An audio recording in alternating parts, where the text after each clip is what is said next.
There's a new NBC News exclusive reporting out this morning that I wanted to ask you about. It's about Governor Ron DeSantis, of course, of Florida, running for president. He's been bragging about sending emergency aid to Iowa. Iowa, of course, the home of the first Republican caucus. And he did so after Iowa leaders flat out told him it wasn't necessary. Tell us about it.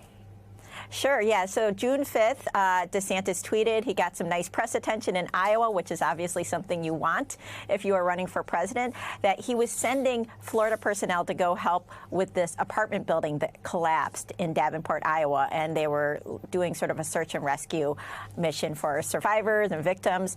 And, you know, he tweeted that he was deploying personnel. There are some great pictures and everything. But NBC News has found out through a public records request that Iowa had told him and told his administration earlier that day, about 10 hours before his tweet, that, hey, you don't need to send anyone. We're okay. We're fine. We don't need you. And 2 Florida officials had already been deployed. So Florida people did go. But Iowa, based on emails and their confirmation to us, and my colleague Matt Dixon said, look, you don't need to send anyone. It's fine. But obviously DeSantis didn't say that. He got some nice headlines, but did not reveal that the help was not needed. So, Amanda, let's talk just where DeSantis is right now in his campaign. We mentioned a little earlier in the show he's raised a fair amount of money, but his poll numbers haven't budged. And he got pretty defensive about that last night in an interview on Fox News.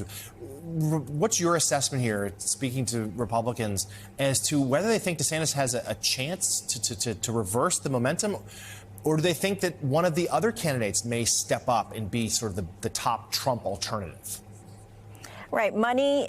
Ron DeSantis is raising a lot of money. That's obviously always good if you're running for president. But money was never going to be Ron DeSantis's problem. The problem for him is, can he convince some of those Trump voters to ditch Trump and go with him? You know, right now, DeSantis is still very comfortably in second in polling. The other candidates, right, they haven't really seemed to be able to sort of, as much as they're trying, knock him down. But so it's still essentially a Trump-DeSantis race. But again, Trump is so far ahead of DeSantis. He's comfortably in the front.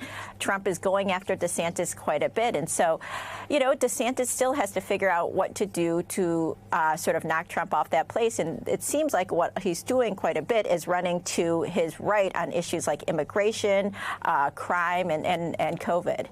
And Amanda, do you think, is there another Republican in the field right now who looks like they have a little momentum or has a path to make a bit of a run, to jump into that solid third and then potentially beyond?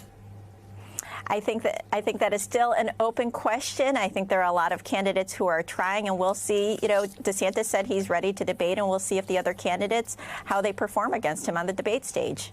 Yeah, and we do not know, of course, if Donald Trump will participate in those debates. NBC's Amanda Turkle, thank you. We really appreciate you being with us this morning.